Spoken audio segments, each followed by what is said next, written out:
नमस्कार मित्रों, धर्म मीमांसा में आप सबका स्वागत है।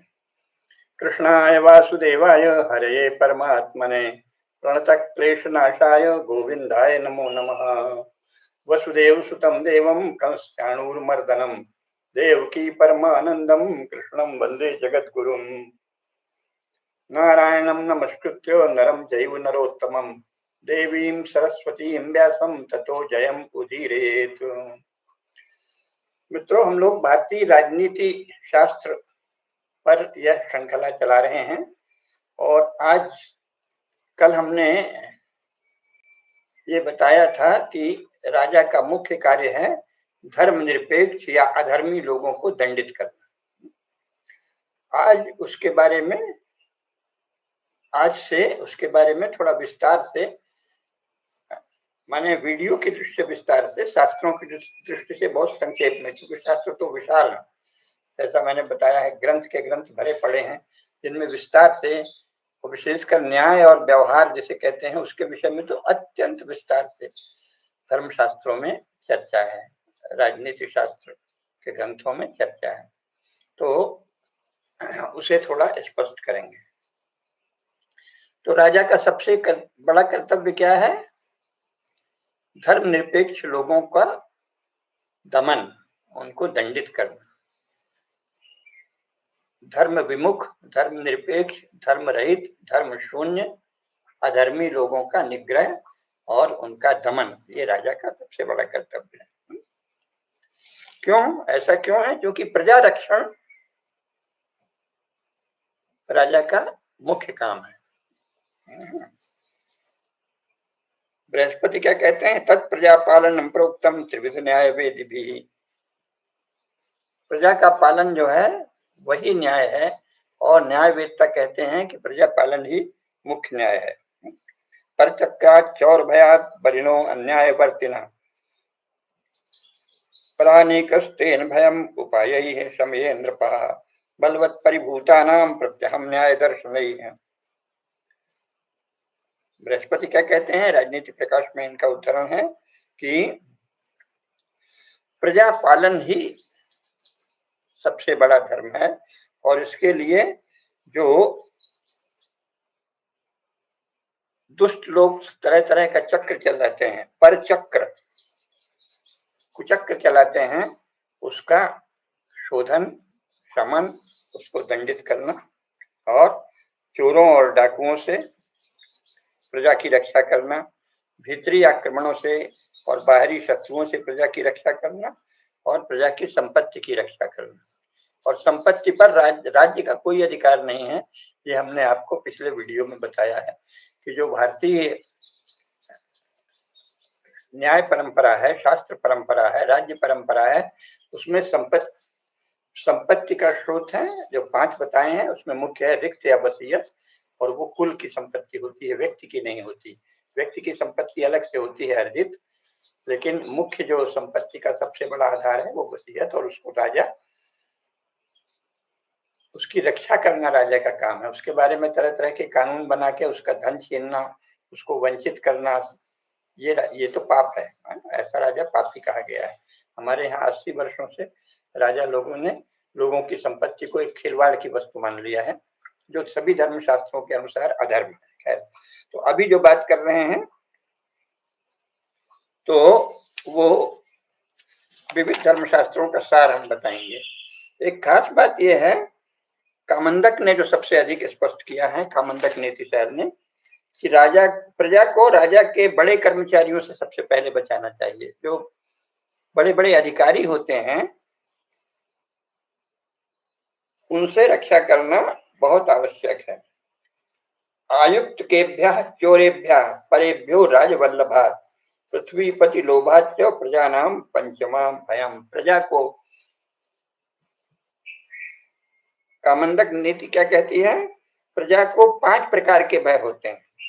सबसे पहला होता है आयुक्त केभ्यः, उच्च अधिकारियों से। आजकल कमिश्नर को आयुक्त कहा जाता है। ये आयुक्त संस्कृत का शब्द है जो उच्च अधिकारियों के लिए होता था। उसी की किसी ने, जो पंडित जी लोग, जो कोई न या कोई जानकार पढ़ने वाला, जब राजभाषा आयोग या किसी के अंतर्गत कोई टर्मिनोलॉजी निश्चित कर रहा था तो कमिश्नर के लिए आयुक्त लिख दिया। शास्त्रों में आयुक्त का अर्थ है उच्च अधिकारी। तो आयुक्तों से, राज्य के उच्च अधिकारियों से प्रजा की रक्षा करना राजा का सर्वोपरि कर्तव्य है। और चोरों से करना है, शत्रुओं से करना है, और राजा के जो खास प्रिय हैं उनसे भी प्रजा की रक्षा करनी है। वो प्रजा को ताड़ित करने लगते हैं। और राजा के भीतर भी लोभ पैदा नहीं हो, राजा के लोभ से भी प्रजा को बड़ा भय होता है। आजकल इन दिनों तो जो भी राजा होता है वो लोभी ही होता है, दुनिया में भी और भारत में भी। टैक्स और टैक्स और टैक्स, कैसे अधिक से अधिक कर करें, अधिकाधिक कर लगाकर राजकोष को बढ़ाते जाने का लोभ। इस पर तो धर्मशास्त्रों ने प्रतिबंध लगाया है। केवल धर्मशास्त्रों में प्रतिपादित कर ही लगाए जा सकते हैं, और मर्यादित कर ही लगाना चाहिए, मधुमक्खी की तरह। जैसे मधुमक्खी अलग अलग फूलों से कण लेकर शहद बनाती है, और भी अनेक उदाहरण हमने विगत उसमें बताए हैं आपको, उस तरह से होना चाहिए, है ना। आगे भी उस पर और चर्चा करेंगे। तो शांति पर्व में क्या कहा है, जिस प्रकार अश्वमेध यज्ञ के उपरांत राजा के साथ जो जो स्नान करते हैं वे सभी पाप मुक्त हो जाते हैं, उसी प्रकार युद्ध में जाने वाले यानी दुष्टों का नाश करने के लिए जब कोई सैनिक जाता है तो वो स्वतः पाप मुक्त हो जाता है। इसलिए सदा दुष्टों का और प्रजा को तंग करने वाले लोगों का नाश करना चाहिए, ये राजा का मुख्य काम है। धर्मनिरपेक्ष लोग, धर्म विमुख लोग, धर्महीन लोग, धर्म को बाधित करने वाले लोग, इनका नाश करना राजा का मुख्य कार्य है, यही प्रजा रक्षण है। इस विषय में शुक्र नीति और अधिक स्पष्ट है, तो हम उसको बता देते हैं। शुक्र नीति क्या कहती है? शुक्र नीति चतुर्थ अध्याय का 5वां प्रकरण है राजधर्म निरूपणम। उसमें कहा है दुष्ट निग्रहणम कुर्यात् व्यवहारानुदर्शनैः स्वाज्ञया वर्तितुं शक्य स्वाधीना च सदा प्रजा। प्रजा को सदा स्वाधीन रखना चाहिए कि वो धर्म के अधीन रहे। धर्म के अधीन होना ही स्वाधीन है। और इसके लिए राजा का काम है दुष्ट निग्रह। जो प्रजा को धर्म से विचलित करने का प्रयास करें उनका निग्रह करे। धर्म के निंदक, धर्म के विरोधी, धर्म से विमुख लोगों का निग्रह करे और न्याय करे। ऐसा करने से ही प्रजा राजा पर प्रेम करती है, राजा के प्रति अनुरक्त रहती है और उसकी आज्ञा भी पालन कर सकती है। तो प्रजा पालन के लिए 3 काम आवश्यक हैं। क्या है? शत्रु का नाश, धर्म के शत्रु का, न्याय के शत्रु का और राज्य के शत्रु का नाश, और दुष्टों का नाश। शत्रु किसे कहते हैं? शुक्र नीति कहती है श्रेष्ठ हानिकरः शत्रु। जो राज्य का इष्ट है, राज्य का लक्ष्य है, उसको हानि पहुंचाने वाला शत्रु है। श्रेष्ठ हानिकरः शत्रु, स्व इष्ट को हानि पहुंचाने वाला शत्रु है। तो इन दिनों तो हमारे ये पहली बार हुआ है जब ये लोग जो अभी शासन में है वो विपक्ष में थे तो ऐसा कुछ नहीं करते थे, लेकिन क्योंकि उनको थोड़ा बहुत तो शास्त्र का कम से कम सुने होंगे या ज्ञान होगा जनसंघ और भाजपा के लोगों को। लेकिन इस समय कांग्रेस के भी कोई बड़े नेता ऐसा नहीं करते, उनका बड़ा संयत आचार था। लेकिन इस समय कांग्रेस का नेतृत्व जिनके हाथ में है वो स्पष्ट रूप से इस परिभाषा के अनुसार राज्य के शत्रु की तरह बरत रहे हैं। क्योंकि क्या कहा है? स्व इष्ट हानिकरः। राज्य का जो इष्ट है, राज्य का जो अभीष्ट है, राज्य का जो लक्ष्य है, उसको हानि पहुंचाने वाला शत्रु। श्रेष्ठ हानिकरः शत्रु। और दुष्ट कौन है? दुष्ट पाप प्रचारवान, धर्म निरपेक्षता का प्रचार करने वाला, पाप का प्रचार करने वाला दुष्ट है, उसका मर्दन करना आवश्यक है। इष्ट संपादनम न्यायम, और राज्य का जो लक्ष्य है धर्म, उसका संपादन भली भांति हो, यही न्याय है। तो धर्म ही न्याय का अर्थ ही है धर्म। फिर इसके और आगे व्याख्या है शत्रुर अनिष्ट करप्यान निवृत्ति शत्रुनाशनम पापाचार निवृत्तिर दुष्ट निग्रहणम तत्। शत्रुनाश और दुष्ट निग्रह कैसे होगा? शत्रु को अनिष्ट करने से निवृत्त कर देना, रोक देना, और वही शत्रु का नाश है। और दुष्टों को पापाचरण से निवृत्त कर देना, धर्मनिरपेक्ष लोगों को धर्मनिरपेक्षता से निवृत्त कर देना और धर्म में बलपूर्वक प्रवृत्त कराना, यही दुष्ट निग्रह होगा, है ना। और व्यवहार क्या है? स्वप्रजा धर्म संस्थानम सदसत प्रविचारतः जायते च संसिद्धिर व्यवहारस्तु येन सह। जिसके द्वारा सत और असत विषय का अच्छी तरह से विचार करके प्रजा धर्म में स्थित रहे और धर्म कार्यों की सिद्धि हो, उसे व्यवहार कहते हैं। तो राजा को धर्म शास्त्रानुसारेण क्रोध लोभ विवर्जिता सप्राड विवाका सामात्या सब्राह्मण पुरोहिता समाहित मति पश्चेत व्यवहारान अनुक्रमात्। राजा को क्रोध रहित लोभ रहित होकर प्राण विवेक और अमात्यों विद्वानों आदि के साथ सावधान होकर न्याय के लिए उपस्थित व्यवहारों को देखना चाहिए। इसमें और भी विस्तार से है, लेकिन जो एक एक शास्त्र बहुत विस्तार से है, उसको संक्षेप में बताएंगे। संक्षेप में क्या कहा है, कैसे व्यवहार करना ये भी कहा है कि अलग अलग प्रजा है तो उसके साथ उसके लिए छूट होनी चाहिए कि वो वैसे ही रहेंगे, बस वो व्यापक धर्म जो है सनातन धर्म उसका उल्लंघन नहीं करे। जो धर्म के 10 लक्षण बताए हैं ना, धर्म पर हमने पहले भी बताया है, आगे और बताएंगे। धर्म क्या है? सबसे पहला धर्म है जो मानव के लिए धर्म क्या है? मानव धर्म। जैसे अग्नि का धर्म क्या है? जलाना। जल का धर्म क्या है? द्रवित होना। मानव का धर्म क्या है? सृष्टि के जो सार्वभौम नियम है उसमें से जो मनुष्य के द्वारा पालनीय है उनका पालन करना। तो वो क्या कहा है? धृति क्षमा दमो स्थेयम शौचम इंद्रिय निग्रह धीर विद्या सत्यम अक्रोध दशकम धर्म लक्षणम। ये सामान्य धर्म के लक्षण है। इसके बाद फिर विशेष धर्म होते हैं सबके, वर्ण के अनुसार, आश्रम के अनुसार, पद के अनुसार, आपको जो दायित्व दिया जाए उसके अनुसार। ये सब विशिष्ट धर्म है, स्वधर्म है सबका अलग अलग। लेकिन सामान्य धर्म समस्त मानवों के द्वारा पालनीय है, उसे ही सामान्य धर्म कहते हैं। तो वो है धृति, क्षमा, दम, अस्तेय, पवित्रता आंतरिक और बाह्य, इंद्रिय निग्रह, बुद्धि, सत्य और अक्रोध। ये, और जो इनसे निरपेक्ष रहे वही धर्मनिरपेक्ष है। जो कहे कि नहीं नहीं सत्यवत्य क्या होता है, हम तो जो हम बोले वही सत्य है,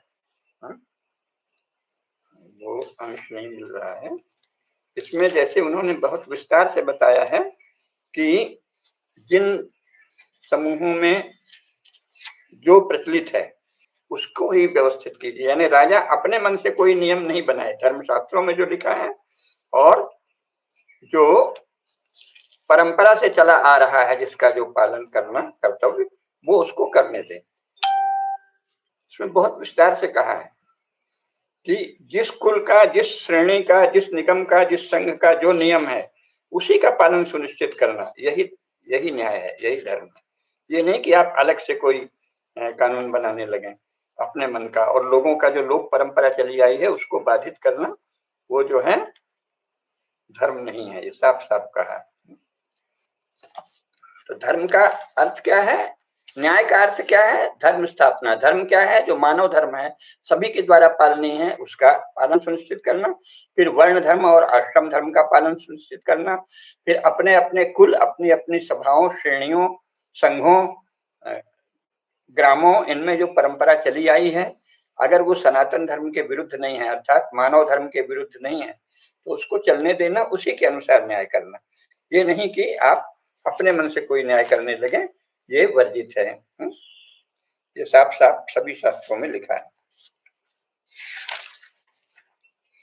तो जैसा हमने कहा, प्रजा का रक्षण या पालन, वर्णाश्रम धर्म नियम का पालन, दुष्टों को दंड देना, धर्मनिरपेक्षों को दंडित करना और न्याय करना, ये राजा के मुख्य कार्य हैं और इनको सबको करना ही चाहिए।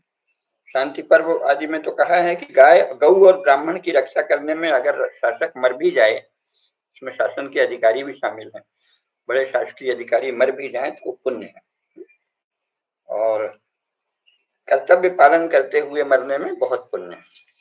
तो इसको अच्छे से जानना चाहिए।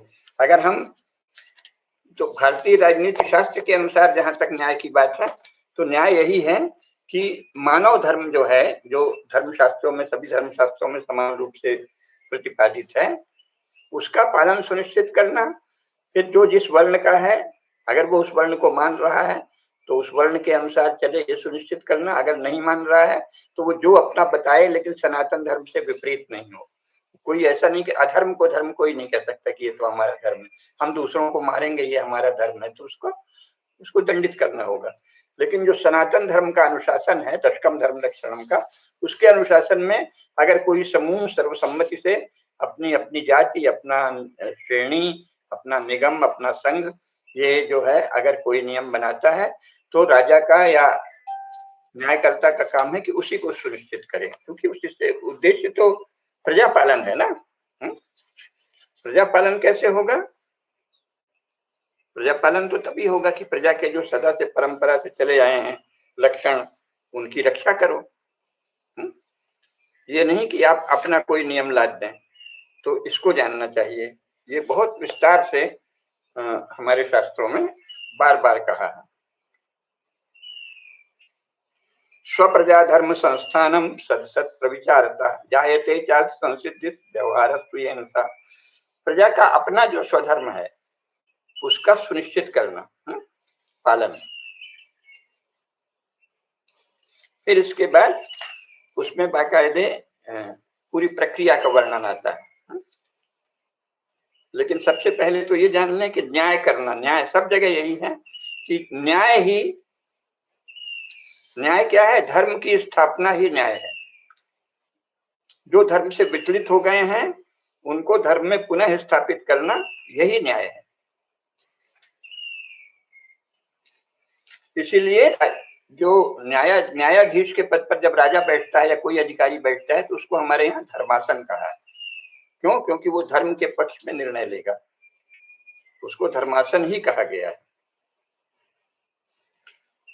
फिर उसके बाद बहुत ही न्याय की विस्तार से भी प्रक्रिया पर है। तो मुख्य बात यह है कि न्याय जो है वो है धर्म की स्थापना। अगर आप धर्म की ओर नहीं ले जाते तो वो न्याय नहीं है।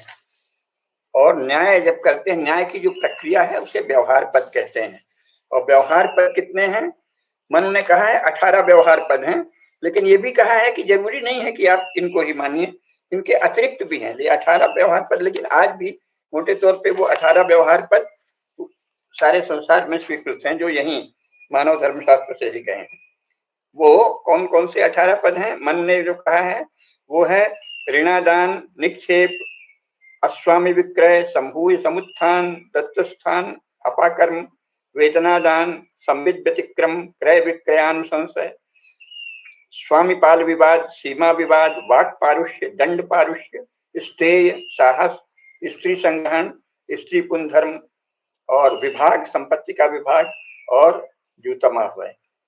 कौटिल्य ने इससे मिलता जुलता ही कहा है। ऋणादान उन्होंने भी माना है, निक्षेप को उन्होंने उपनिधि कहा है, अस्वामी विक्रय ज्यों का त्यों मन ने जो कहा है वही कौटिल्य मान रहे हैं। इसी प्रकार संभूय समुत्थान कौटिल्य भी कहते हैं, दत्त स्थान अपाकर्म कौटिल्य वही शब्द है। वेतनादान को उन्होंने कर्मकर, कर्मचारियों का कर्मकर कल्प कहा है। संविद व्यतिक्रम को समय स्थान अपाकर्म कहा है। क्रय विक्रयानुशय को कौटिल्य ने विकृत कृतानुशय कहा है। सीमा विचार को सीमा विवाद कहा है। सीमा विवाद ही है, मनु ने भी सीमा विवाद कहा है, कौटिल्य ने भी सीमा विवाद ही कहा है, याज्ञवल्क्य ने भी सीमा विवाद ही कहा है, नारद ने उसे क्षेत्रज विवाद कह दिया है और बृहस्पति ने उसे भूवाद कहा है। इसी प्रकार वाक पारुष्य, सबने वाक पारुष्य ही कहा है। मनु ने, कौटिल्य ने, याज्ञवल्क्य ने, नारद ने और बृहस्पति ने, सबने उसको वाक पारुष्य कहा है। दंड पारुष्य भी सभी के द्वारा मान्य है। और स्टे यानी चोरी को स्टे ही कहा है।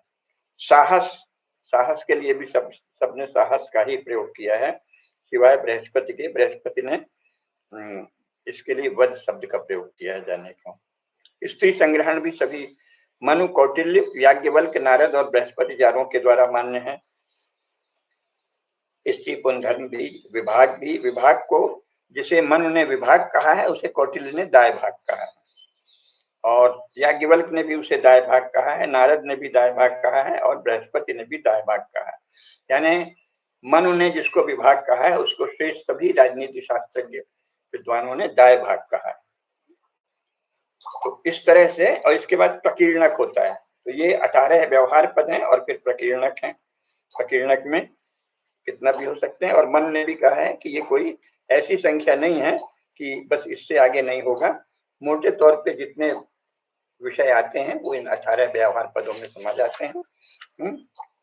और कोई चाहे तो अपने ढंग से राजा इसके अतिरिक्त भी वर्ग बना सकता है। तो व्यवहार, इसको व्यवहार कहा है। व्यवहार क्यों कहा है? व्यवहार,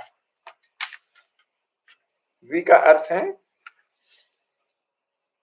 व्यवहार। टीकाकारों ने उसका अर्थ बताया है। व्यवहार क्यों कहा है? वी उपसर्ग है, वी का अर्थ है विशेष या बहुत, अब का अर्थ है संदेह, वी अव, हार का मतलब हटाना, वी अवहार। बहुत से संदेह जिस विषय में उपस्थित हो जाएं उसका निराकरण करना, हटाना और धर्म की स्थापना करना, यही व्यवहार है। तो वी अवहार से व्यवहार बना है ना। तो व्यवहार इसीलिए हमारे यहाँ व्यवहार कहा गया, क्योंकि राजा के सामने कोई बात तभी जाएगी जब कोई संदेह हुआ है।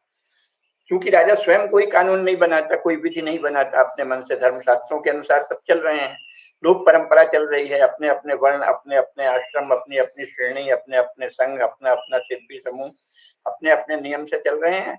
अधिकांश झगड़े उनके आपस में निपट जाते हैं और जो बचता है वो राजा के पास जाता है। तो वो कौन बचता है? जिसमें संदेह उपस्थित हो गया, ये सही है कि ये सही है। उस संदेह का निराकरण उसको कहते हैं व्यवहार, व्यवहार।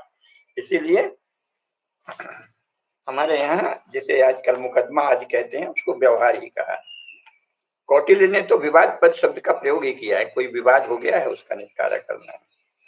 मनु ने कहा है पद का अर्थ है स्थान, और स्मृतियों के विरोध में अगर कोई व्यक्ति जाता है तो समाज में कोई व्यक्ति राजा को सूचित करता है कि अमुक व्यक्ति स्मृतियों धर्मशास्त्रों के विरुद्ध जा रहा है, तब फिर व्यवहार पद स्थापित होता है। जब सामान्यतः लोग अपने अपने धर्म के अनुसार चल रहे हैं तो किसी न्यायिक प्रकरण का प्रश्न ही नहीं। और आजकल तो जो मॉडर्न जुडिशियरी है यूरोप की नकल में, उसमें हर विषय में आप कोर्ट में जाइए, हर विषय में कोर्ट में जाइए। ये तो झगड़ा फंसा देना और लोगों को अनंत विवाद में उलझा देना, जीवन को, लोक जीवन को नरक बना देना, उसके लिए मॉडर्न जुडिशियरी है। बात बात में कोर्ट जाइए और उलझे रहिए वहीं।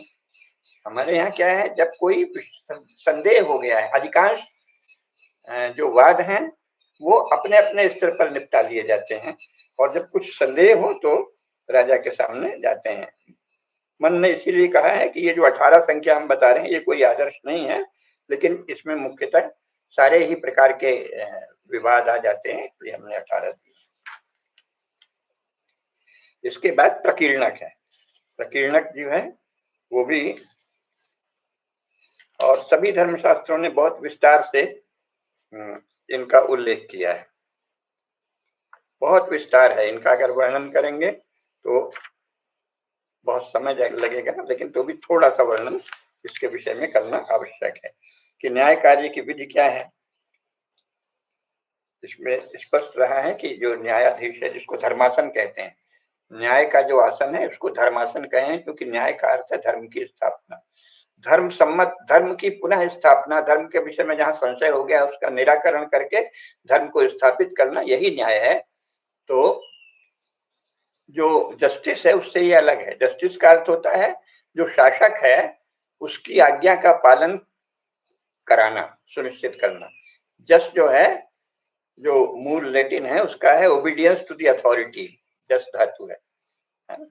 जस का अर्थ है ओबीडियंस टू द अथॉरिटी, जो अधिकारी हैं, शासक हैं, उनके प्रति आज्ञाकारिता पैदा करना। इस्लाम में भी वही है, जो शासक हैं उनके प्रति आज्ञाकारिता, आखिरी रसूल के प्रति आज्ञाकारिता, क्योंकि वो उस समय के मुख्य है ना, पैगंबर के प्रति आज्ञाकारिता। तो जस्ट माने obedience to the authority. Justice क्या है? ओबीडियंस टू द अथॉरिटी सुनिश्चित करना। इसीलिए जो वर्तमान जुडिशियरी है उसमें जस्टिस का अर्थ है जो कानून राज्यकर्ताओं ने बना दिया है, बिना धर्मशास्त्रों को देखे, बिना धर्मशास्त्रों के विषय में कंसल्ट किए, परामर्श किए, लोगों में क्या अपने से कौन से नियम चल रहे हैं, कौन सी परंपराएं चल रही हैं, हर जाति की, हर वर्ण की, हर जो श्रेणी है, निगम है, संघ है, उनके कौन कौन से नियम चल रहे हैं, कुछ नहीं पूछना, अपने मन से कानून बना देना और जस्टिस का अर्थ है उसके पक्ष में निर्णय देना। तो ये बिल्कुल अलग है, जस्टिस और न्याय अलग अलग है। जस्टिस है धर्मशास्त्रों से निरपेक्ष रहकर अगर कोई कानून बनाते हैं राजा, जो मॉडर्न स्टेट बनाता है, तो धर्मशास्त्रों से उदासीन रहकर, निरपेक्ष मतलब उसके विरोधी तो नहीं, लेकिन धर्मशास्त्रों से उदासीन रहकर बनाए गए कानूनों के पक्ष में निर्णय देना जस्टिस है। और न्याय क्या है? धर्म के पक्ष में जहां भी संशय हो गया है उसका निराकरण करके धर्म की स्थापना करना न्याय है। धर्मशास्त्र के अनुसार ही न्याय करना होता है, ये सभी स्मृतियों में बार बार ये कहा, और फिर उसकी पूरी प्रक्रिया वचनों में वर्णित है। और जो न्यायालय है उसको नाम ही न्यायालय कहा है, तो और उसके जो न्याय के लिए आसन है उसे धर्मासन कहते हैं, जैसा मैंने कहा। तो इसके विषय में पूरी प्रक्रिया है, उसमें कौन लोग बनेंगे, क्या योग्यता है, ये नहीं कि आपस में कुछ नियुक्ति कर ली जैसे आजकल चल रहा है। तो इसीलिए पहले तो यूरोप में भी जूरी की प्रक्रिया इसीलिए थी, यहाँ भी ये है कि विशेष योग्य लोगों को साथ में न्यायाधीश के बैठना चाहिए, क्योंकि वो जानते हैं किस जाति का, किस समाज का, कौन सा निगम है, श्रेणी है, संघ है, उसकी क्या परंपराएं हैं, उसका जानकार साथ में बैठे। ये नहीं कि बैठ गए जज साहब और वो स्वयं सब विषय का निर्णय लेने लगे जो उन्होंने पढ़ा भी नहीं। तो इसमें क्या होता है, हिंदू धर्म के विषय में भी सारे जज निर्णय ले लेते हैं, कोई धर्मशास्त्र नहीं पढ़ा है। मुसलमानों और ईसाइयों से तो डरते हैं तो उनकी कुरान मंगाते हैं, बाइबिल मंगाते हैं, लेकिन धर्मशास्त्र को कोई नहीं मंगाता। धर्मशास्त्र हम ही धर्म है। क्यों? ये शासन इस प्रकार का बना दिया है कि पक्षपातपूर्ण है। अन्य अल्पसंख्यक जिन्हें कह दिया है उसमें विशेषकर मुसलमानों और ईसाइयों के विवाद के समय बाइबिल और कुरान को कंसल्ट करते हैं, उसका परामर्श देखते हैं कि उसमें क्या लिखा है। लेकिन अगर सनातन धर्म के अनुयायियों का विवाद है तो उसमें स्वयं जो कानून बने हैं, कुछ भी बिना सोचे समझे भी बने हुए हैं, उसी के अनुसार निर्णय देना। तो ये जो है हमारे शास्त्रों के अनुसार नहीं। सदा ये कहा है कि जिस जाति, जिस वर्ण, जिस समाज, जिस सभा, जिस श्रेणी, जिस संघ में जो चल रहा हो उसके अनुसार ही निर्णय करना चाहिए, अपने मन से निर्णय नहीं करना चाहिए। इसके बाद और भी है, अनुचित शंका उपस्थित, वो तो खैर अभी भी है, अगर कोई झूठा वाद लगाए, कुछ करे तो उसको दंड देना, बहुत सी प्रक्रियाएं धर्मशास्त्रों के अनुसार ही बाद में अंग्रेजों ने, जर्मनों ने उसकी ही नकल की है, तो उसमें कुछ अंश वैसे ही आ जाते हैं, जैसे कि जैसे लिखा है व्यापारियों का निर्णय कैसे करें, तो उनके आपस में जो नियम हो उन्हीं का निर्णय करें। ये भी कहा है कुछ जातियों का अलग अलग परंपरा है, उस जाति में, उस श्रेणी में, उस संघ में जो परंपरा चल रही है उसका पता करें, उसके जानकार लोग साथ में बैठे, उसके अनुसार निर्णय करें। अगर वो व्यापक मानव धर्म से, सनातन धर्म से बाधित नहीं है तो उसी के अनुसार निर्णय होना चाहिए। और फिर न्याय कार्य की पूरी विधि वर्णित है। तो विधि क्या है? विधि ये है कि, लेकिन उसके पहले जो एक और विषय ज्यादा महत्वपूर्ण है कि जितने प्रकार के न्यायालय का वर्णन हुआ है हमारे धर्मशास्त्रों में, नारद स्मृति हो, चाहे याज्ञवल्क्य स्मृति हो, चाहे मानव धर्मशास्त्र हो, मनुस्मृति हो, उसमें क्या बताया है? सबसे पहले कोई भी विवाद अगर किसी कुल में होता है तो कुल के स्तर पर होगा, कुलों में। अगर किसी गांव का है तो ग्राम पंचायत पर होगा। अगर किसी व्यापारिक संगठन का विवाद है तो पहले उसी संगठन के भीतर होगा, श्रेणियों में, और नहीं तो फिर श्रेणियों की एक महापंचायत होगी जिसमें सब प्रकार के व्यापारी रहेंगे, उनके निर्णय होगा, और उगों में होगा, गणों में होगा। और इसको बाकायदे मान्यता प्राप्त था कि अगर वो करेंगे तो राजा उसको मान्य करेगा। तो न्याय इस प्रकार न्यायालयों का एक क्रम है जो अभी जो चला है ना, जिला न्यायालय और एसडीएम से लेके तहसीलदार से लेके सब ऊपर तक, वो तो राज कर्मचारी हैं, वो एक ही क्रम हुआ, सिर्फ केवल उनका श्रेणी भेद है। लेकिन यहाँ जो है न्यायालयों का क्रम ऐसा है मनु ने भी वही लिखा है। मनु पर जो मेधातिथि की टीका है, मिताक्षरा टीका है, व्यवहार प्रकाश है, सब में इसका प्रकाश डाला गया है कि सबसे पहले कुल जो है, कुल न्याय की आधारभूत इकाई है। कुल के भीतर जो विवाद होता है उसे कुल की पंचायत में निपटाया जाएगा, वहां राज्य का कोई काम नहीं है। इसके बाद ग्राम का है, अगर ग्राम के भीतर कोई विवाद है तो सामान्यतः ग्राम पंचायत में उसे निपटा दिया जाएगा। इसीलिए पंच परमेश्वर की परंपरा चलती थी।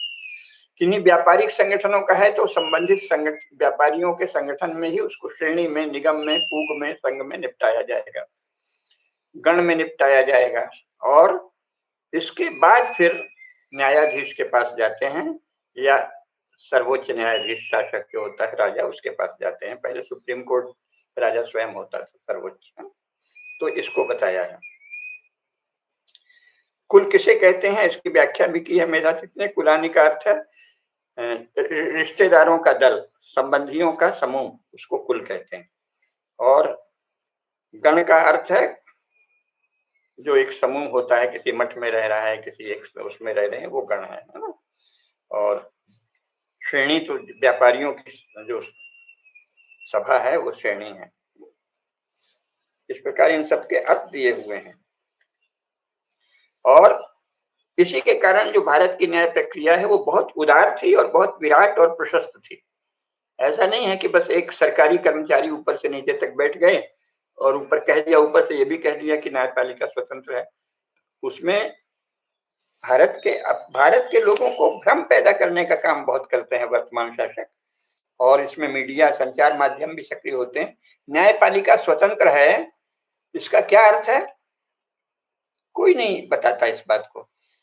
न्यायपालिका स्वतंत्र है, ये केवल ये अर्थ है कि कार्यपालिका और विधायिका, इसने अपना काम कर दिया। विधायिका के द्वारा बनाए गए विधि विधान के अनुसार और संविधान के प्रकाश में निर्णय देना जुडिशियरी का काम है। उसे न्यायपालिका गलत कहा, इसलिए उसे हमने बार बार कहा कि उसका सही अनुवाद होगा विधिपालिका। तो विधिपालिका का काम है विधायिका और विधायिका के ही बनाने वालों के द्वारा रचित संविधान, तो वो विधायिका में ही आ जाता है। संविधान भी विधायिका के द्वारा ही बनाया गया है। तो विधायिका के द्वारा बनाए गए विधान के अनुसार किसी विषय में संदेह या विवाद उत्पन्न होने पर निर्णय देना, बस ये जुडिशियरी का काम है। लेकिन ऐसे कह देते हैं कि वो स्वतंत्र है। स्वतंत्र कुछ नहीं है भाई, ये है कि वो उस पर सरकारी जो एग्जीक्यूटिव ब्रांच है उसका ऑर्डर नहीं लागू होगा, इस अर्थ में स्वतंत्र है। यानी ये राज्य के 3 विभागों की आपसी स्वतंत्रता है, वैसे कोई स्वतंत्र नहीं है। वो तो कानून को ही मानेंगे, विधायिका द्वारा बनाए गए नियमों से बंधी हुई है जुडिशियरी, पर उनकी डे टू डे फंक्शनिंग में विधायिका या कार्यपालिका का कोई हस्तक्षेप नहीं है, जैसे विधायिका या कार्यपालिका के डे टू डे फंक्शनिंग में जुडिशियरी का कोई रोल नहीं है। जहां कोई विवाद आए वहां उनको निर्णय देना है। तो न्यायपालिका स्वतंत्र है इसका कोई अर्थ नहीं है। न्यायपालिका शासन का, भारत में जिसे न्यायपालिका कहते हैं वो विधिपालिका है, विधिपालिका, और वो जुडिशियरी है। जुडिशियरी का अर्थ है विधिपालिका, और विधिपालिका जो है वो विधायिका के द्वारा बनाए गए विधान से बंधी हुई है, उसी के अनुसार निर्णय देगी। तो ये जो तरह तरह के भ्रम रचे जाते हैं आपस में ही, जो शासन के 3 अंग हैं वो अपनी अपनी महिमा बढ़ाने के लिए या एक दूसरे की महिमा बढ़ाने के लिए ये बहुत से शब्द चल गए हैं। स्वतंत्र न्यायपालिका एक भ्रामक शब्द है, क्योंकि वस्तुतः न्यायपालिका शासन का एक अंग है और वो अपना कार्य करती है। जैसे विधायिका स्वतंत्र है, जैसे कार्यपालिका स्वतंत्र है, तो तीनों स्वतंत्र हैं।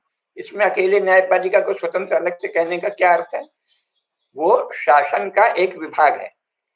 तो जो सुप्रीम कोर्ट के जज हैं वो भी वस्तुतः एक शासकीय अधिकारी हैं, शासन का एक वो लीगल ऑफिसर है, जुडिशियल ऑफिसर है। तो जुडिशियरी स्वयं शासन का एक विभाग है, ये जानना चाहिए। तो वो धर्म के अनुसार निर्णय करने को स्वतंत्र नहीं है। उनको लगता है कि ये धर्म है, अगर एक तो पहुंचेगा कैसे उस पद पर, अगर पहुंच भी गया और उसे लगे भी कि धर्म क्या है तो वो उसके अनुसार निर्णय नहीं लेगा। जो विधायिका ने विधान बना दिया है उसके अनुसार ही निर्णय लेगा। तो इस प्रकार वो बंधे हुए हैं विधायिका के विधान से।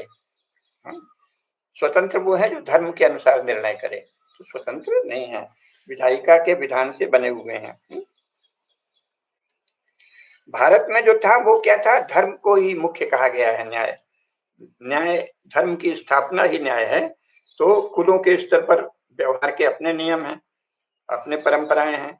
कुल के विरुद्ध अधिकांश प्रकरणों का निस्तारण कुल के स्तर पर ही करते थे। फिर जाति पंचायत है, ग्राम पंचायत है, खाप पंचायत है, दक्षिण भारत में उसको सभा कहते हैं। इसमें विस्तृत साहित्य उपलब्ध है। ग्रामम, कुर्म, नाडु, मंडल स्तर पर पंचायतें और इनकी सभाएं ही न्यायिक संस्थाएं थी, अभी तक थी 1947 तक। इसी प्रकार परिषद हैं, विद्वत परिषद, किसी विषय में विवाद हो तो विद्वत परिषद निर्णय देती है। मराठा न्याय व्यवस्था अभी छत्रपति शिवाजी महाराज ने जो स्थापित की वो भी बहुत ही व्यवस्थित थी, उसका भी अनुसरण नहीं किया गया। संविधान मतलब जो वर्तमान शासन में अंग्रेजों के कानून को ले आए, जो कि काफी टेढ़ा मेढ़ा है जस्टिस न्याय के।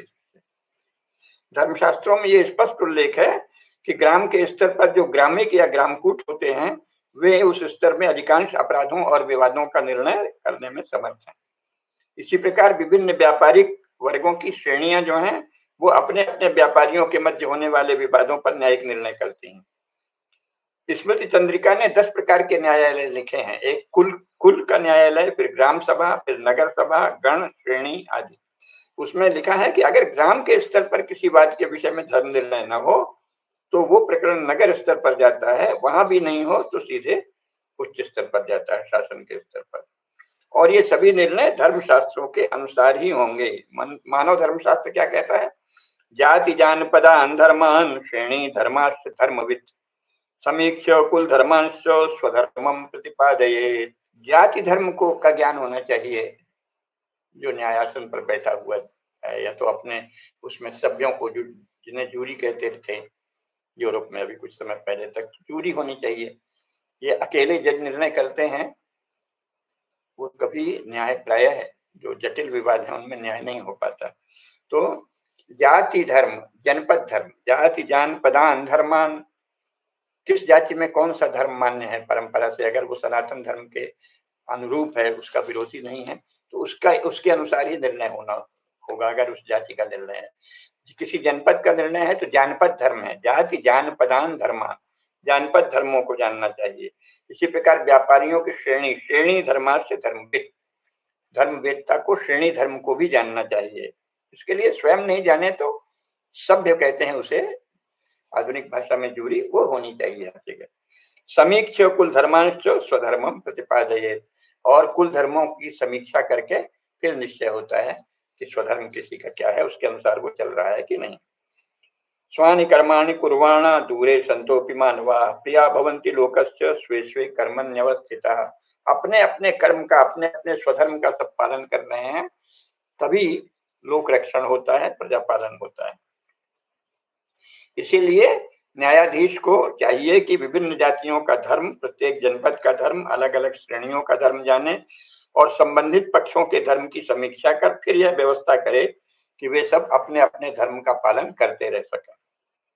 गौतम स्मृति में भी यही बात कही गई है। कुल्लूक भट्ट ने इन दोनों श्लोकों की टीका करते हुए लिखा है, धर्मान ब्राह्मणादि जाति नेतान याजनादीन जानपदांश नियत देश व्यवस्थितान आमनाय अविरुद्धान देश जाति कुल धर्मांश चामनैर अप्रतिबद्धा प्रमाणम इति गौतम स्मरणात्। श्रेणी धर्मांश वणिगादि धर्मान प्रतिनियुक्त कुल व्यवस्थितान ज्ञात्वा तद्विरुद्धान न राजा व्यवहारेषु तद्धर्मान व्यवस्थापयेत्। जाति देश कुल धर्मादीन आत्मीय कर्माणि अनुतिष्ठन्तः स्वे स्वे च नित्य नैमित्तिकादौ कर्मणि वर्तमानाः दूरेपि सन्तः सानिध्य निबंधन स्नेहाभावेपि लोकस्य प्रिया भवन्ति। ब्राह्मण आदि सभी जातियों के तथा सभी जनपदों के नियम, पारंपरिक धर्म और आमना यानी शास्त्र परंपरा, इन सब के अनुकूल ही निर्णय किए जाने चाहिए। इनके अविरोधी निर्णय होने चाहिए, इनके विरुद्ध नहीं। व्यापारियों आदि के श्रेणी धर्मों को जानते हुए उन सबके अनुकूल व्यवहार का निर्णय करके धर्म की स्थापना होती है, न्याय होता है। जाति और देश के कुल धर्मों को अच्छी तरह जानकर आत्मीय भाव से निर्णय करना चाहिए। ये नहीं कि वो तुम तो सब ऐसे ही हो, तुम तो पिछड़े हो, हम तुमको सुधार देंगे, जिससे कि समस्त प्रजा अपने अपने नित्य और नैमित्तिक कर्मों को भली भांति करते रहे। तो ये बहुत स्पष्ट है। और न्याय की प्रक्रिया में न्याय कार्य के 4 स्तर हैं, उस पर आगे और ज्यादा बाद में चर्चा करेंगे बहुत विस्तार से। न्याय के विभिन्न चरण हैं, जैसा मैंने बताया। तो पहले बता दिया कि कुल है, जाति है, ग्राम है, खाप है, श्रेणी है, इन सब के स्तरों पर न्याय होता है। अंत में राज्यसभा में जाता है। अभी तो तहसील स्तर तक, नीचे तक सब राज्यसभा ही है और राज्यसभा निर्णय करती। तहसीलदार साहब भी न्यायाधीश हैं, जिलाधिकारी भी न्यायाधीश हैं, आयुक्त भी न्यायाधीश, सब न्यायाधीश हैं। न्यायाधीश नहीं है वो तो विधि पालक हैं, लेकिन वो प्रशासनिक अधिकारी के रूप में ही रहना चाहिए। न्याय का उनको अधिकार नहीं मिलना चाहिए। जो हमारे सरकारी अधिकारी हैं उनको न्याय का सीधे प्रशासन, कार्यपालिका के अधिकांश अधिकारियों को न्याय का भी अधिकार मिला हुआ है और अलग से विधिपालिका अलग है, जुडिशियरी। अजीब सा घालमेल है ना। अब न्यायकारी कहीं भी किसी भी स्तर पर होगा तो उसके 4 स्तर हैं। सूचना प्राप्त करना, प्राप्त सूचना को व्यवहार पदों की किसी निश्चित श्रेणी या वर्ग में रखना यानी क्लासिफाई करना, फिर दोनों पक्षों की बहस और साक्षियों पर विचार करना और अंत में निर्णय करना। आज भी वही है। नारद स्मृति में इसका बहुत अच्छे से विवरण दिया है। न्यायाधीश के समक्ष वादी और प्रतिवादी दोनों का पक्ष आता है, दोनों की ओर से प्रतिभूति भी होती है, यानी जमानत। और अगर जमानत दार जो है उसने जिसकी जमानत ली है वो समय पर उपस्थित नहीं हुआ तो उसका जमानतदार को अर्थदंड देना होता है। ये सब तो अभी भी है। जब प्रतिवादी न्यायालय में उपस्थित होता है तो वादी द्वारा दी गई सूचना उसकी उपस्थिति में वर्ष, मास, पक्ष, दिन, दलों के नाम, जाति आदि के साथ लिखी जाती है। पूरा फिर बाकी वही है जो कोर्ट में होता है इन दिनों। जब वादी प्रथम बार न्यायालय में आता है तो केवल विवाद का विषय मात्र लिखा जाता है। जब प्रत्यर्थी अथवा प्रतिवादी आता है तो सारी बातें विस्तार से लिखी जाती हैं। पूर्व पक्ष लिखा जाता है। वादी और प्रतिवादी शब्द सामान्यतः क्रम से उसी को आजकल प्लेंटिफ और डिपेंडेंट कहते हैं।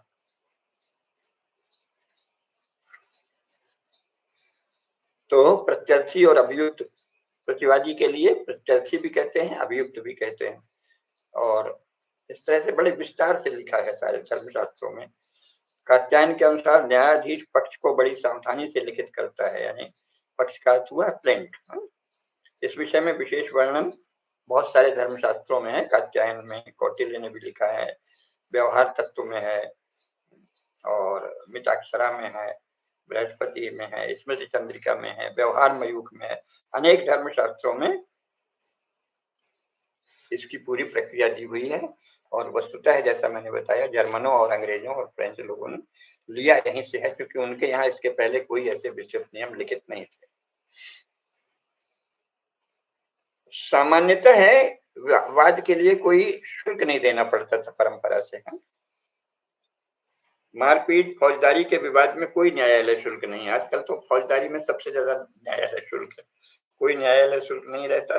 जो अपराधी सिद्ध होता था उसे स्मृतियों द्वारा निर्धारित और निर्णीत दंड भरना पड़ता था। संपत्ति के विवादों में भी यही बात लागू होती है। धर्मशास्त्रों के अनुसार ये निर्णय देना है और प्रारंभ में कुछ नहीं देना पड़ता। आजकल तो कोर्ट जाने का अर्थ ही है जेब खाली होते जाना। कौटिल्य, याज्ञवल्क्य, विष्णु धर्म सूत्र, नारद आदि के कुछ नियमों द्वारा यह प्रकट होता है कि विवाद के निर्णय के उपरांत कुछ धन देना पड़ता है, जिसे न्यायालय शुल्क कह सकते हैं। मनु ने भी इस विषय में नियम दिए हैं और याज्ञवल्क्य ने भी, कौटिल्य ने भी। लेकिन आजकल तो न्यायालय शुल्क इतना अधिक है और विवाद निर्णय में इतना अधिक समय लगता है कि वादी और प्रतिवादी नष्ट ही हो जाते हैं। कोर्ट गए तो आपकी जिंदगी, आपकी संपत्ति नष्ट है।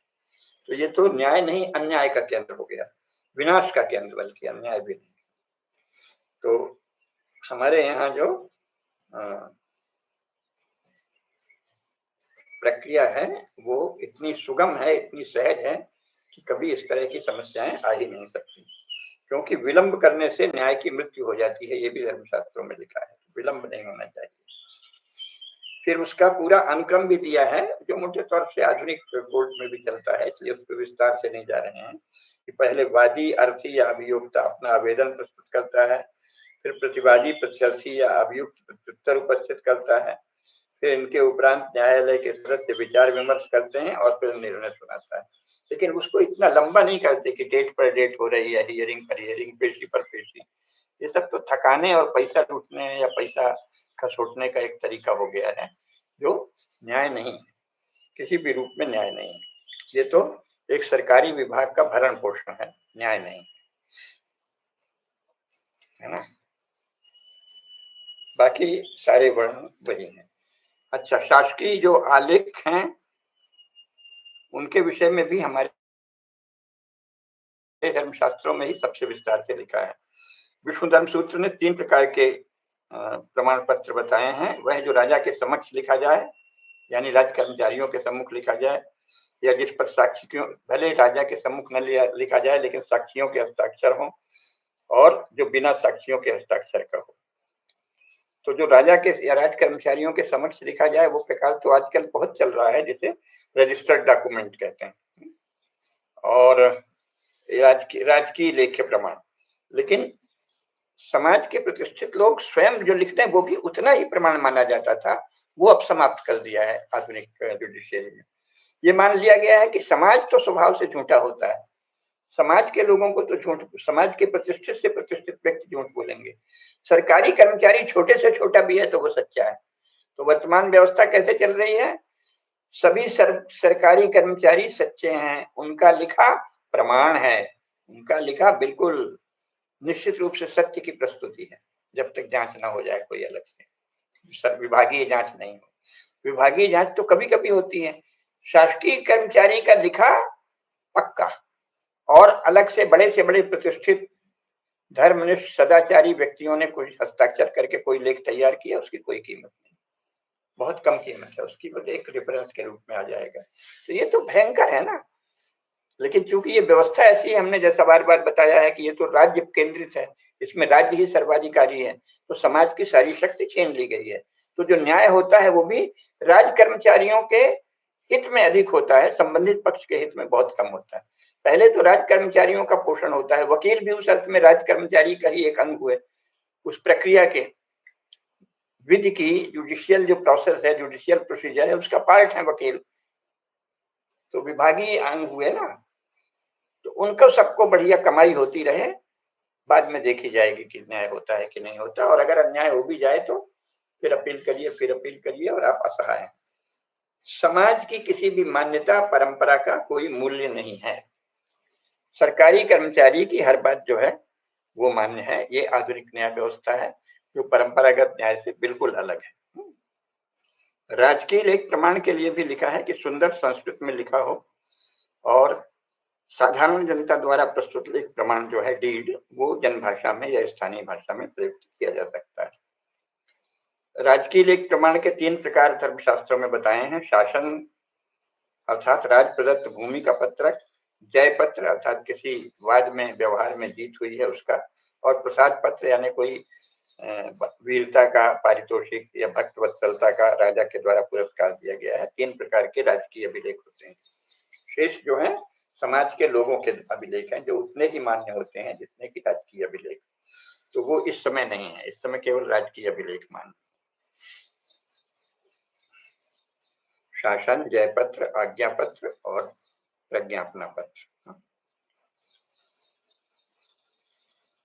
जनपद लेख के विषय में भी हमारे धर्मशास्त्रों में बड़े विस्तार से लिखा है कि जनपद लेख किस तरह से होते हैं और उनको कैसे मान्यता होनी चाहिए, है ना। आपस में बंटवारा कर लें प्रतिष्ठित नागरिकों की उपस्थिति में, भाग या विभाग हो, दान पत्र हो, क्रय पत्र हो, इसमें सरकार के रजिस्ट्रेशन की कोई आवश्यकता कभी नहीं होती थी 1947 तक भारतीय समाज में। अंग्रेजों ने कुछ कानून आधे भारत में बना दिए थे, लेकिन ज्यादातर लोग झंझट में नहीं पड़ते थे, और लोगों के द्वारा आपस में तैयार डॉक्यूमेंट पूरी तरह मान्य होते थे। लेकिन अब क्या है, अब ऐसा नहीं है। बंटवारे का लेखा पत्र हो, भाग या विभाग पत्र हो, दान पत्र हो, क्रय पत्र हो, आधान पत्र हो यानी बंधक पत्र, स्थिति पत्र, संविदा पत्र और दास दास पत्र, इन सब का पूरा प्रमाण, या ऋण लेख हो, उद्धार पत्र हो, ऋण लिया तब लिखा गया, फिर ऋण से उद्धार हुए तब लिखा गया, और ये लगातार चलता था। तब तो बैंक नहीं थे, तो महाजन जो है वो ऋण देते थे और अपने पास कुछ गिरवी भी रखते थे। बैंक अभी भी बहुत गिरवी रखे बिना तो एक पैसा नहीं देता, तो बैंक ही वर्तमान में महाजन हो गया है, जबकि वो सरकार का अंग है। और हमारे यहाँ परंपरा से इस प्रकार के जानपद लेख जो हैं उनको उतनी ही मान्यता थी जितनी राजकीय लेख को।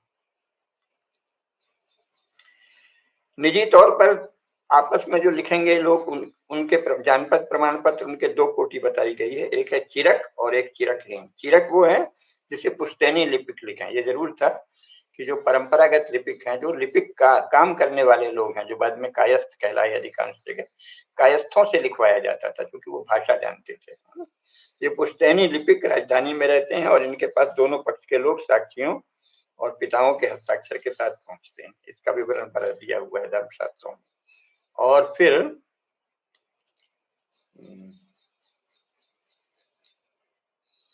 सब जगह जो मुख्य बात है, नारद ने, विष्णु धर्म सूत्र ने, कात्यायन ने, सबने लिखा है कि वही लेख प्रमाण है जो देशाचार के विरुद्ध नहीं हो। जिस देश में, जिस क्षेत्र में जो देशाचार चल रहा हो उसके विरुद्ध कोई लेख मान्य नहीं होगा। अर्थात कुलों की अपनी परंपरा है, फिर इलाके की, जनपद की, देश की अपनी परंपरा है। कोई भी लेख जो लिखा जाएगा तो पता करना पड़ता है, और पता हो ही जाता था क्योंकि सभी लोग रहते थे, अलग अलग विषय के जानकार, वो बताते थे कि हाँ इस देश में ये परंपरा है कि नहीं। तो देशाचार के विरुद्ध आप कोई अभिलेख आपस में नहीं कर सकते कि हमने तो कर लिया नहीं। और जो नियमानुकूल लिखित हो और संदेहहीन और अर्थयुक्त शब्दों से पूर्ण हो, ये नारद ने और विष्णु धर्म सूत्र ने लिखा है। स्मृति चंद्रिका ने लिखा है कि कोई भी लेख पंचारूढ़ होना चाहिए, अर्थात उस पर ऋणी, ऋणदाता, दो साक्षियों और लिपिक के हस्ताक्षर हो। सामान्यतः दो साक्षियों का होना ही आवश्यक है, किंतु अति महत्वपूर्ण लेख प्रमाणों पर दो से अधिक साक्षियों का होना आवश्यक है। यदि साक्षी आसव या मद पीता हो, शराब पीता हो या अपराधी हो तो लेख प्रमाण उचित नहीं माना जाता, यानी किसी शराबी ने कुछ लिख दिया तो उसको प्रमाण नहीं माना जाता। इसके बाद साक्ष्य पद्धति के विषय में भी धर्मशास्त्रों में बड़े विस्तार से लेख हैं, बहुत बहुत विस्तार से हैं। उस पर फिर कभी चर्चा करेंगे। इसी प्रकार जो प्रमाणीकरण है उसके विषय में भी धर्मशास्त्रों में लिखा है। मनु का कहना है कि जो साक्षी देखे या सुने हुए किसी विषय को अन्यथा रूप में न्यायालय में बोलता है वह अधोन्मुखी होकर नरक में जाता है। तो धर्म के डर से लोग सामान्यतः कुछ विशिष्ट अपवाद, आपराधिक प्रवृत्ति के लोगों को छोड़कर अधिकांश लोग धर्म के कारण, धर्म के भाव के कारण सहज ही सत्यनिष्ठ जीवन जीते हैं। अब इस पर और विस्तार से हम लोग अगले चरण में बात करेंगे। मुख्य बात यह है कि इसमें विधि का स्रोत क्या है। विधि का स्रोत परंपरा है, अपने क्षेत्र की रीतियां हैं और धर्मशास्त्र है। कोई अंग्रेजी में किसी किताब की नकल में कुछ रख दिया गया, उसको हमारे यहाँ सोर्स ऑफ लॉ किसी धर्मशास्त्र में नहीं माना गया है। सोर्स ऑफ लॉ क्या है? जो किसी समाज की अपनी ट्रेडिशन है, रिचुअल्स हैं, प्रथाएं, रीति रिवाज, परंपरा, वही विधि का आधार है। अभी तो विधि का आधार क्या है? विधि का आधार है अंग्रेजों की लिखी किताबों की भारतीयों के द्वारा की गई नकल या अनुवाद। ये तो स्वयं में अप्रामाणिक है, इसको धर्मशास्त्रों के अनुसार प्रामाणिक नहीं माना जाएगा। जो कुछ भी चल रहा है लॉ के नाम पर, वह फॉरेन लॉ है, भारत में लिखा गया है, लेकिन वो दूसरों की प्रेरणा से लिखा गया है। भारत में अपने यहाँ जैसे कोई शासन कभी रहा ही नहीं, कोई न्याय परंपरा रही ही नहीं। इतने बड़े बड़े सम्राट हुए, चोल, चालुक्य, अभी आधुनिक काल में महाराज युधिष्ठिर के समय, और उससे पहले चक्रवर्ती भगवान श्री राम और दशरथ और आज और सगर और रघु, कितनी विशाल परंपरा है शासन की। संसार में सबसे प्राचीन विशाल परंपरा भारत में शासन की है, लेकिन किसी भी भारतीय शासन से कोई प्रेरणा नहीं ली गई है। लॉ बनाते समय लॉ में अंग्रेजों की बनाए लॉ की नकल मार दी गई है। अंग्रेजों ने भले हमारे यहाँ से ही लिया था, लेकिन फिर उन्होंने अपने ढंग से ढालकर बनाया, उसकी नकल है। तो ये हमारे धर्मशास्त्रों के अनुसार तो ये ठीक नहीं है, ये अप्रामाणिक है। विधि का स्रोत क्या है? संबंधित समाज की अपनी परंपराएं, मान्यताएं, रीतियां, प्रथाएं और शास्त्र, वही विधि का स्रोत है।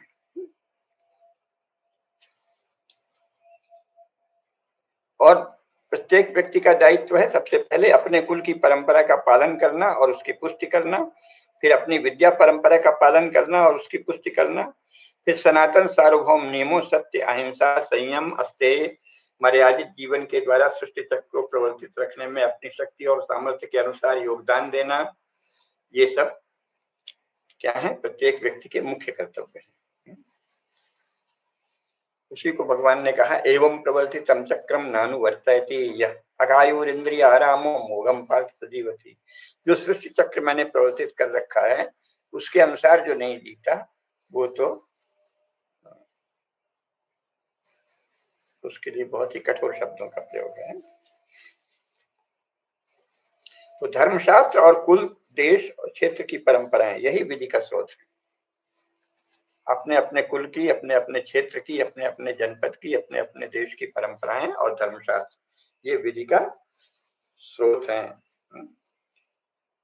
और समस्त विश्व में वस्तुतः विधि का आधारभूत सोर्स, प्राइमरी सोर्स अपने अपने समाज की ट्रेडिशंस हैं, रिचुअल्स हैं, वही है। लेकिन भारत में इसको बदल दिया गया है।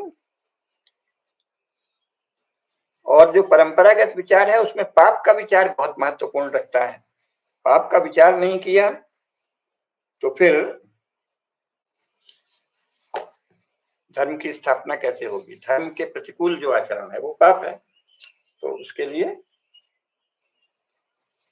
बहुत विस्तार से धर्मशास्त्रों में है, जिसमें थोड़ा बहुत हम आपको बोल ही चुके हैं। आगे इस विषय पर थोड़ी और प्रक्रिया पर बात करेंगे, फिर दाय विभाग पर बात करेंगे, संपत्ति के विभाजन पर बात करेंगे कि भारत में क्या रही है और वर्तमान में क्या है। क्रमशः है इस विषय को आगे ले जाएंगे। धर्म की जय हो, अधर्म का नाश हो, प्राणियों में सद्भाव, विश्व का कल्याण हो। नमः पार्वती पतये, हर हर महादेव।